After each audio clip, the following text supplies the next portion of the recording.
Assalamualaikum Bang Dula. Waalaikumsalam warahmatullahi wabarakatuh, Mas Ihsan. Sehat Bang Dula pagi hari ini ya, mudah-mudahan Jumat Alhamdulillah barokah sehat. ini.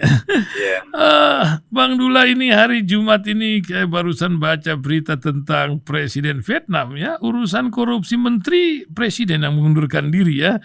Tapi berita-berita lain pun tak lekang dari zamannya. Kisah dari Firaun, Hamam dan koleganya menjadi berita yang luar biasa ketika Cak Nun mengkritik ke jantung kekuasaan. Nah, ini menyebabkan mereka cuma bisa bilang kesambet lah.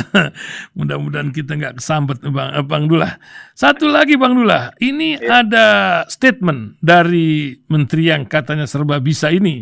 Luhut mengajak kepada kepala daerah lawan operasi tangkap tangan. Katanya nggak ada negeri macam begini, tangkap tangan lagi, tangkap tangan lagi. Nah, ini sebuah kisah lain, mungkin Bang Dula bisa kasih komentar. Belum lagi cerita tentang KPK yang masih ngulik-ngulik urusan Anies Baswedan nggak kelar-kelar ini, dan berbagai kisah lainnya. Terima kasih Bang Dula, itu saja mungkin bisa dicerahkan pendengar kita. Silakan Bang Abdullah Hamawa. ya. Terima kasih Mas Ihsan, para pendengar Rasul yang insya Allah dirahmati Allah Taala pagi ini. Pertama, saya pernah ke Cina sekitar tahun berapa yang lalu, tahun 2013 kalau tidak salah. Di sana saya kemudian menemukan fakta bahwa pemerintah Cina itu membunuh beberapa orang koruptor. Saya punya sendiri rupanya yang dibunuh itu adalah mereka yang bukan orang-orang penguasa, orang partai, orang inti partai. Sehingga mereka kemudian dijatuhkan hukuman mati. Tapi itu berdampak kepada pejabat-pejabat yang teras di pemerintahan. Seperti itu. Satu. Kedua, bahwa mereka Vietnam, kemudian Cina dan lain itu negara-negara komunis, tapi mereka itu orientasinya terhadap rakyat. Jadi karena kan disebut sosialis itu maksudnya kan rakyat. Sehingga kemudian rakyat itu menjadi penguasa dan kemudian negara yang menguasai mereka. Sehingga dengan begitu ketika mereka menegakkan hukum itu bukan karena dorongan agama, tapi karena kepentingan rakyat itu sendiri atau kepentingan mereka. Karena itu maka mereka menggunakan sistem sentral, satu komando dari atas ke bawah, seperti itu.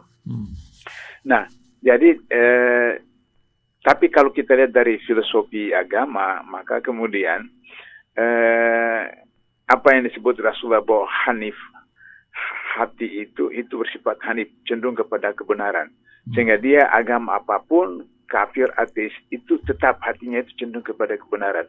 Saya ingat Gorbachev dulu presiden Soviet Union yang terakhir, itu waktu menghadiri sidang PBB, saya lihat di TV itu, di New York itu, dia jalan cepat, kemudian pintu itu kan otomatis, kaca itu kan.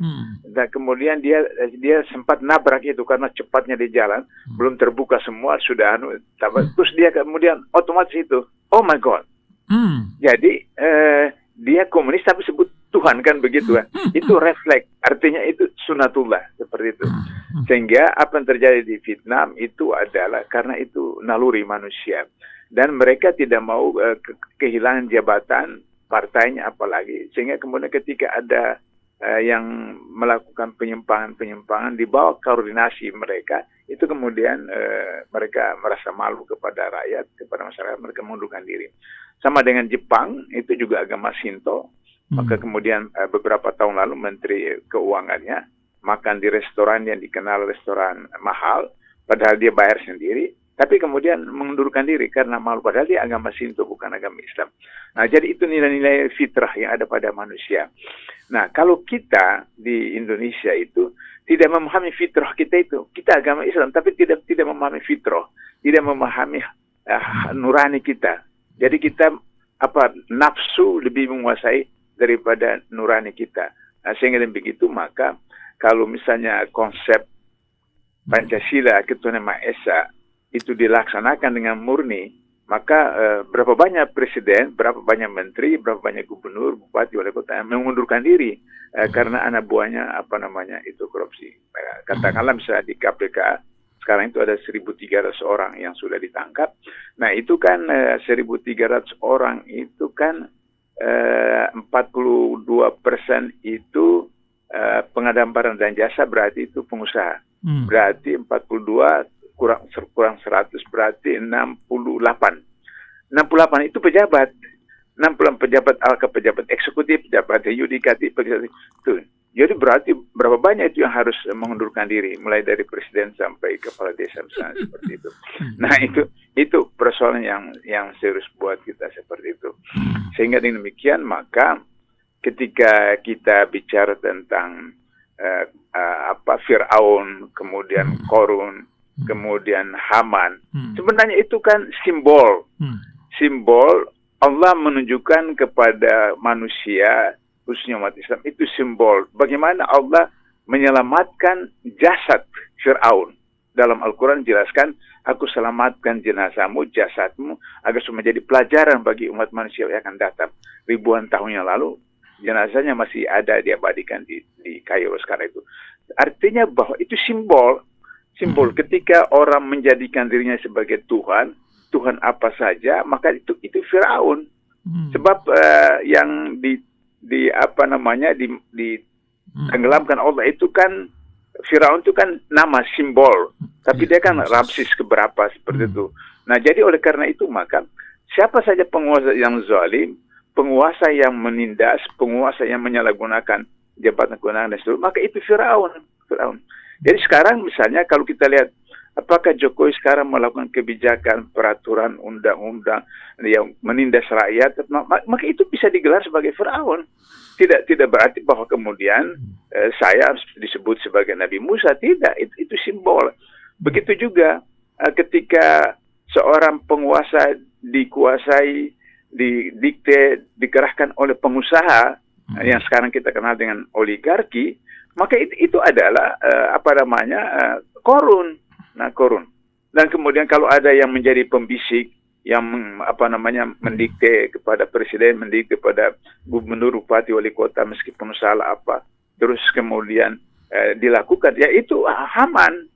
Jadi sehingga sebenarnya calon itu tidak perlu minta maaf yang mengatakan bahwa dia terlanjur kesambet mengatakan Jokowi itu Firaun, kemudian korun, 9 naga, terus kemudian EBP sebagai Haman, tidak perlu karena itu simbol. Nah, kalau misalnya Jokowi mau mengatakan dia tidak Firaun, ya dia koreksi. Apakah undang-undang Minerba, apakah undang-undang COVID-19, apakah undang-undang KPK, apakah undang-undang Cipta Kerja, apakah undang-undang KUHP atau Perpu yang baru. Nah, itu ditinjau balik kalau memang tidak mau disebut dengan Firaun. Begitu juga kalau tidak mau disebut korun, ya 9 naga jangan menguasai pemerintahan. Jadi pengusaha ya pengusaha saja. Nah, kemudian begitu juga kalau EBP tidak mau dianggap sebagai HAM, ya jangan menjabat 27 jabatan loh LBP itu. Saya sudah pernah kemukan beberapa kali 27 jabatan. Jadi berarti di atas presiden sebenarnya dia seperti itu. Nah, sehingga dengan begitu maka ini dalam filosofi berpemerintahan bernegara ada simbol-simbol. Misalnya kalau dalam cerita Powang Jawa itu kan ada Powang ini, Powang simbol-simbol yang kalau ini dia disebutkan Gatot Kaca disebut itu kan simbol-simbol. Jadi tidak perlu kemudian Cak Nun itu kemudian merasa berdosa, merasa salah dan seterusnya seperti itu. Nah, yang ketiga bahwa yang ketiga tadi itu operasi OTT, lawan OTT kata Pak Luhut gitu di depan pertemuan kepala daerah itu di Sentul. Oke, jadi kalau lawan OTT berarti itu kan melanggar undang-undang. Jadi berarti sebenarnya LSM saya sarankan atau KPK khususnya untuk melaporkan LBP, memprovokasi, menghasut masyarakat, khususnya kepala desa, untuk tidak menjalankan undang-undang, karena di dalam undang-undang KPK itu punya 5 tugas. Yang pertama adalah koordinasi, yang kedua supervisi, yang ketiga penindakan, yang keempat pencegahan, yang kelima adalah monitoring. Jadi monitoring itu adalah kewenangan yang diberikan undang-undang kepada KPK untuk mengkaji sistem tata laksana pemerintahan di satu instansi atau di satu kementerian atau di satu lembaga negara atau di gubernur, bupati, wali kota dan seterusnya. Kalau ditemukan ada potensi korupsi, ada potensi money politik, ada potensi KKN, maka direkomendasikan untuk diperbaiki. Nah, diperbaiki. Sudah itu kemudian dilakukan semacam katakanlah konsultasi begitu. Dan saya waktu masih di KPK beberapa kali ikut ke daerah-daerah untuk memberikan semacam konsultasi begitu. Perbaiki ini, perbaiki ini. Nah, kemudian 3-4 bulan kemudian datang lagi, dicek lagi, masih ada juga. Ya, ternyata masih ada potensi. Saya ingat daerah Sumatera, saya lupa apakah Lampung atau apa, saya lupa Sumatera. Itu kemudian sudah berkurang, tapi masih ditemukan di bengkel, di garasi. Jadi uang itu disimpan di garasi. Uang suap apa itu disimpan di garasi, seperti di kantor ini, kantor di Pemda seperti itu. Nah, kemudian itu diingatkan lagi, karena yang tangan ini kan kalau monitoring kan Departemen Pencegahan, Deputi Pencegahan, bukan penindakan. Kali ketiga masih lagi, maka kemudian disampaikan kepada penindakan untuk melakukan tindakan penindakan. Nah, itu yang kemudian OTT. Nah, OTT. Jadi apakah di negeri lain ada Pak Bang yang model begini gitu OTT? Kata Pak Luhut nggak ada tempat lain kata macam begini. Gimana? Oke, kan lain negara lain undang-undangnya. Ya, betul ya. Lain undang-undangnya. Nah, undang-undang kita ada OTT. Nah, ada OTT. Misalnya katakanlah bukan hanya KPK, misalnya narkoba. Betul. Polisi kan juga melakukan OTT. Ya, melakukan OTT.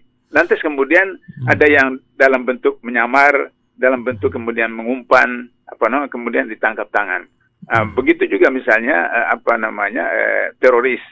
Juga misalnya seperti buat bom panci.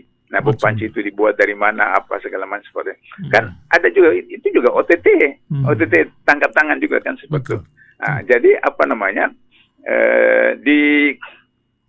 saya di Malaysia saya juga temukan itu kasus seperti itu. Artinya di Malaysia itu namanya BPR, Badan Pencegahan Rasuah.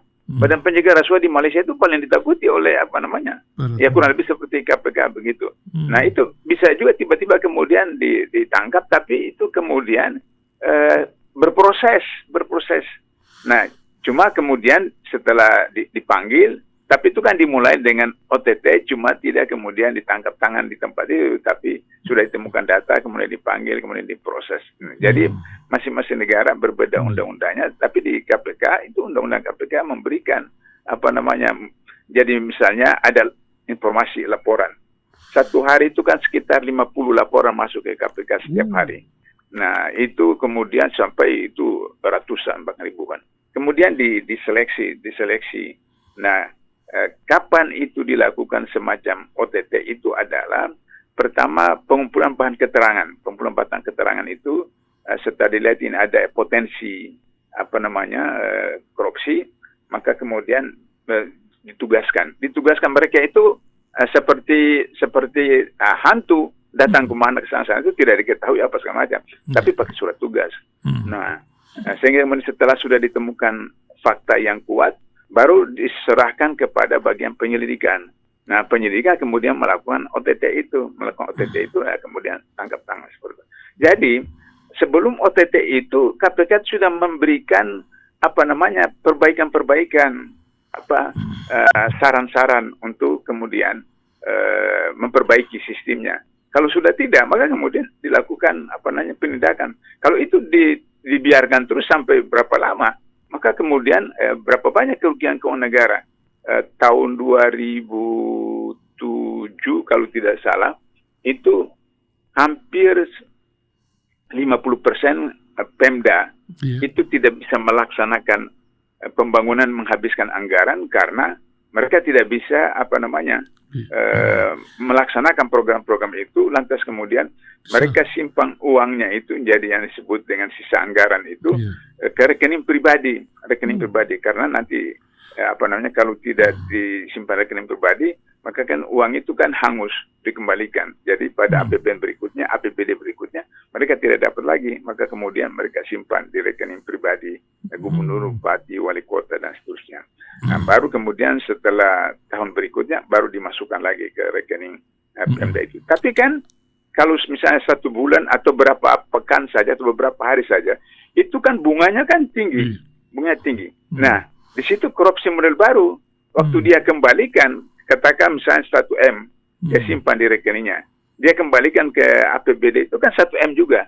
Padahal dalam 1 bulan itu 1 M itu bisa menjadi 1,2 M misalnya. Jadi 200 juta itu dia ambil buat dia kan. Itu kan korupsi model baru seperti itu. Nah, oleh karena itulah maka kemudian OTT itu menjadi penting. Sebenarnya kalau pemerintah atau LBP itu dia mau jujur, dia fungsikan betul Inspektorat Jenderal, baik tingkat provinsi maupun tingkat kabupaten, sampai kemudian di kementerian. Sehingga kemudian KPK tidak akan lagi melakukan OTT kalau misalnya Inspektorat Jenderal itu melakukan tugasnya untuk kemudian memastikan penggunaan anggaran itu berjalan sebagaimana mestinya. Kemudian BPKP, nah kesalahan BPKP itu adalah mereka melakukan post audit sama dengan BPK. Padahal mestinya BPKP itu melakukan pra-audit. Jadi ketika baru mulai laksanakan perencanaan, mereka sudah sudah audit. Nah, sehingga kemudian ditemukan ada potensi bahwa ini akan menimbulkan korupsi, dicegah. Misalnya bangun jalan pada waktu bulan Desember, Januari, Februari. Itu nggak boleh karena bangun jalan bulan Desember, Januari, Februari itu musim hujan. Nah, musim hujan. Jadi ketika BPKP memeriksa ada rencana pembangunan disampaikan oleh bupati, wali kota, gubernur ke DPRD, maka kemudian BPKP mengatakan, oh ini tidak boleh, ini musim hujan. Sama aja dengan buang uang ke laut, seperti buang garam ke laut, seperti itu. Jadi harus pra-audit. Kalau post-audit, ya sama dengan BPK, sudah terjadi kejadian baru seperti itu. Jadi berarti kan kalau Luhut itu mengatakan kan sama dengan orang yang makan cabai kemudian kepedasan, dia yang kena seperti itu, berarti dia terlibat kan seperti itu. Terakhir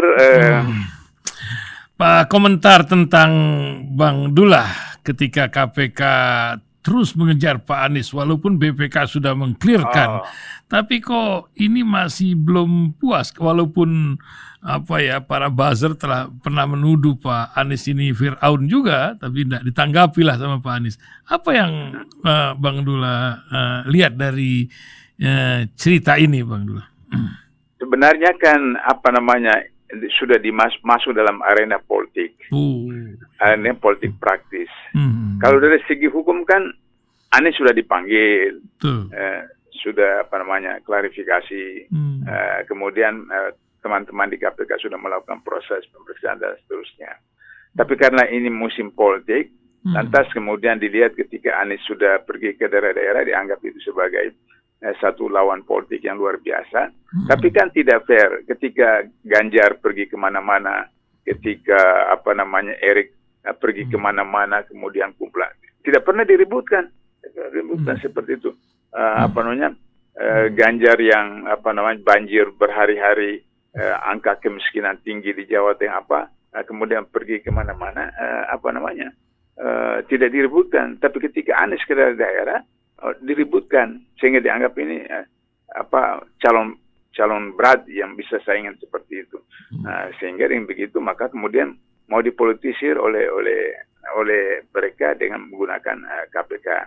Karena itu saya biasa katakan, oke, kita laksanakan saja secara prosedur yang ada, SOP yang ada, tapi jangan lupa kalau misalnya Anies sampai di proses hukum dan kemudian ditahan misalnya seperti itu, bagaimana Harun Masiku? Harun Masiku itu sudah 3 tahun.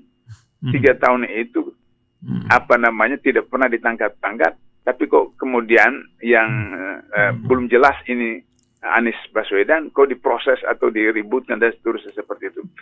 Saya dengan Anies Baswedan pernah jadi komite etik ketika ada pimpinan KPK yang dicurigai melanggar kode etik itu tahun 2013. Ya, betul. Nah, waktu itu karena saya sudah pernah 2 kali jadi ketua komite etik, maka kemudian pimpinan KPK mengatakan, oke, sekarang kita kasih anak muda dari orang luar. Maka Anies Baswedan jadi ketua komite etik, maka saya, kemudian Pak Tumpak Hatorangan, kemudian Pak Bambang Widianto, dengan siapa lagi dari MK, mantan anggota MK, seperti itu. Jadi dari situ saya memahami bahwa Anies memahami betul proses bagaimana pencegahan, proses bagaimana menghindar dari korupsi dan seterusnya. Dan itulah ketika beliau jadi gubernur DKI, itu beliau minta Bambang Widianto menjadi semacam ketua KPK-nya di bidang pencegahan di DKI. Sehingga naif sekali, bodoh sekali Anies kalau misalnya selama 5 tahun itu mau melakukan korupsi, padahal beliau tahu bagaimana caranya untuk apa yang disebut korupsi, dan ada Bambang Widianto di sana. Jadi ini mencari-cari alasan hanya karena persoalan politik praktis, kemudian mau dimasukkan pada ranah hukum. Jadi saya singkat saja bahwa kalau Anies mau diproses, maka taruhannya adalah harus Harun Masiku ditangkap. Kalau Harun Masiku ditangkap, baru kemudian itu apple to apple, apakah apa yang dilakukan oleh Anies itu betul memenuhi persyaratan atau tidak. Silakan saja diproses. Kalau Harun Masiku sudah ditangkap, baru kemudian masyarakat berpikir, oh iya, pemerintah dalam hal ini KPK serius. Sehingga kemudian mereka katakan, oh iya, KPK serius. Buktinya Harun Masiku yang orang PDP ditangkap, maka kemudian Anies bisa juga ditangkap karena terbukti bla bla bla bla. Tapi kalau tidak, omong kosong lah, itu berarti orang akan katakan ini politik praktis.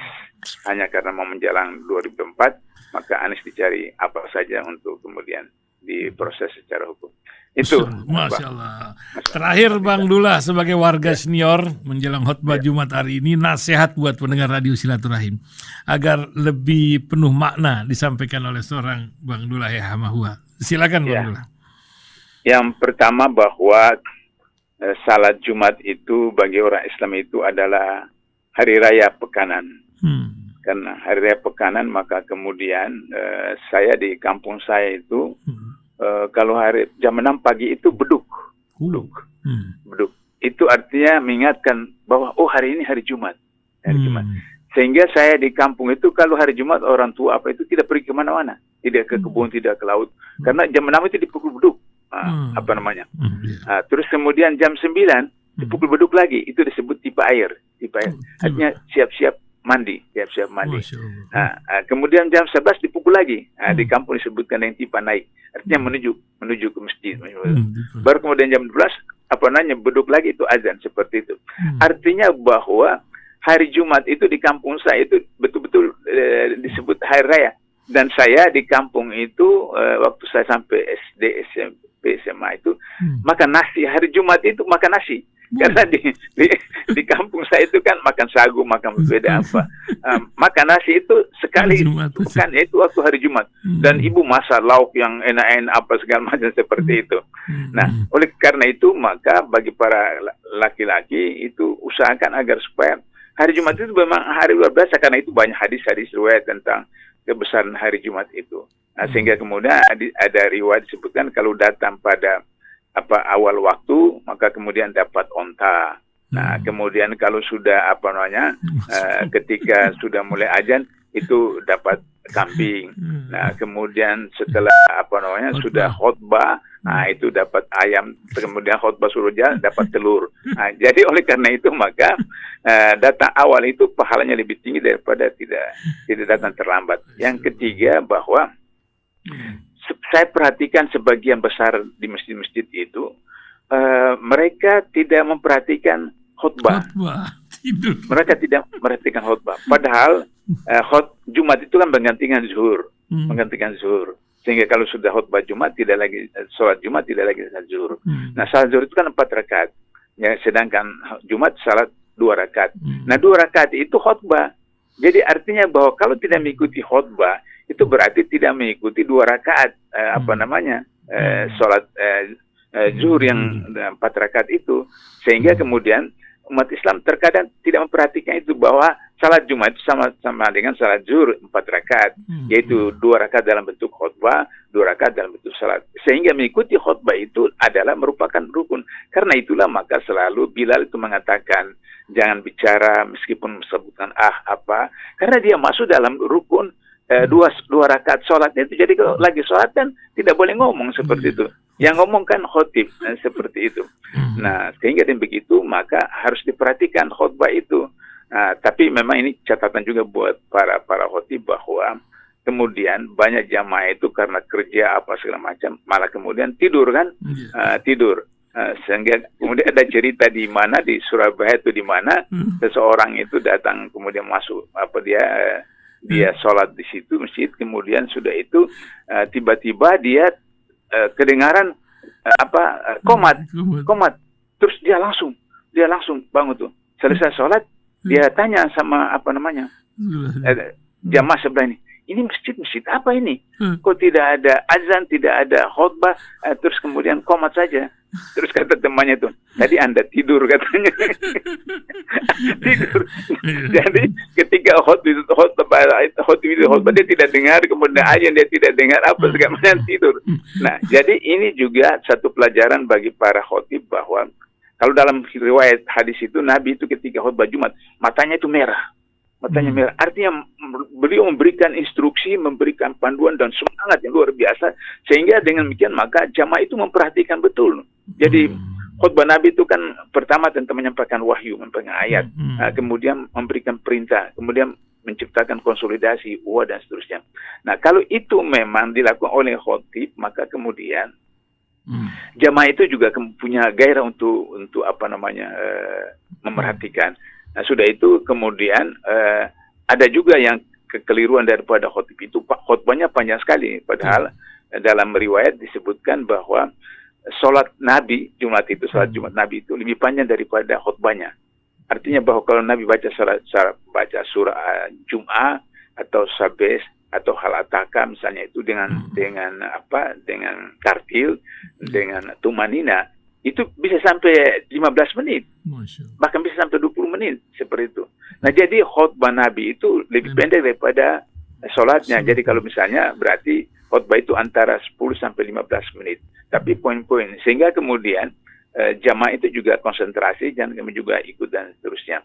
Nah, untuk itu maka kemudian sebagai bagian bagi jamaah itu, kalau misalnya datang ke masjid, itu kalau misalnya seperti orang di kantor, ketika tromo lewat, terus dia keluarkan dompet.